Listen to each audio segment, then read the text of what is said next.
உலக அளவில் ஆண்டுதோறும் 1,90,000 பேர் போதை பழக்கத்தால் உயிரிழக்கின்றனர். இத்தகைய கொடிய பழக்கம் குறித்த விழிப்புணர்வு மாணவர்கள் மற்றும் இளைஞர்களிடத்தில் இருக்கிறதா என்பதே பெரும் கேள்விக்குறியாக நீடிக்கிறது. அந்த கடையை கிராஸ் பண்ணா கூட எல்லாருமே அங்கே தான் நிற்கிறாங்க. ஸ்கூல் பசங்க கூட குடிக்கிறாங்க. ஸோ அதை நம்ம சொல்றதுக்கு இல்லை. பட் என்ன பண்ணுறது, இப்போ அதுதான் அந்த தலைமுறையே அப்படி ஆயிடுச்சு. ஜென்ரேஷன் மாற மாற நல்ல பழக்கம் மாறுதோ இல்லையோ கெட்ட பழக்கம் தான் அது அதிகமாக வந்துட்டே இருக்கு.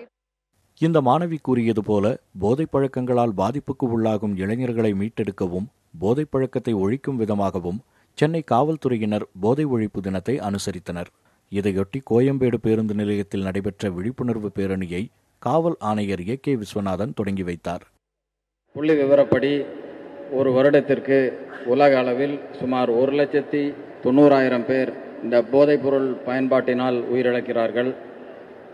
இதைவிட பல மடங்கு பல்வேறு வகையான நோய்களினாலும் வியாதிகளினாலும் பாதிக்கப்படுகிறார்கள். விழிப்புணர்வு நிகழ்ச்சியில் பங்கேற்ற 50க்கும் மேற்பட்ட மாணவ மாணவிகள் கோயம்பேடு பேருந்து நிலையத்தில் பேரணியாக சென்றனர்.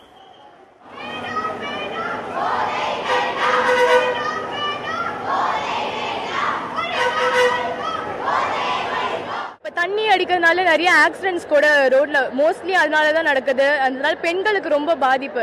அவங்களால வெளியே சுதந்திரமா நடமாட முடியாத நிலைமைகள் நிறைய வருது. சிகரெட்ஸ், அந்த புகையிலை இதெல்லாம் தடுத்தாலே போதும். இதெல்லாம் தடுத்தாலே கொஞ்சமாவது நம்மளால முயற்சி பண்ணணும். நம்மளால முடிஞ்சதை முயற்சி பண்ணாதான் நம்மளால எதுவாக இருந்தாலும் செய்ய முடியும். நம்ம நாடு நல்லா இருக்கும்.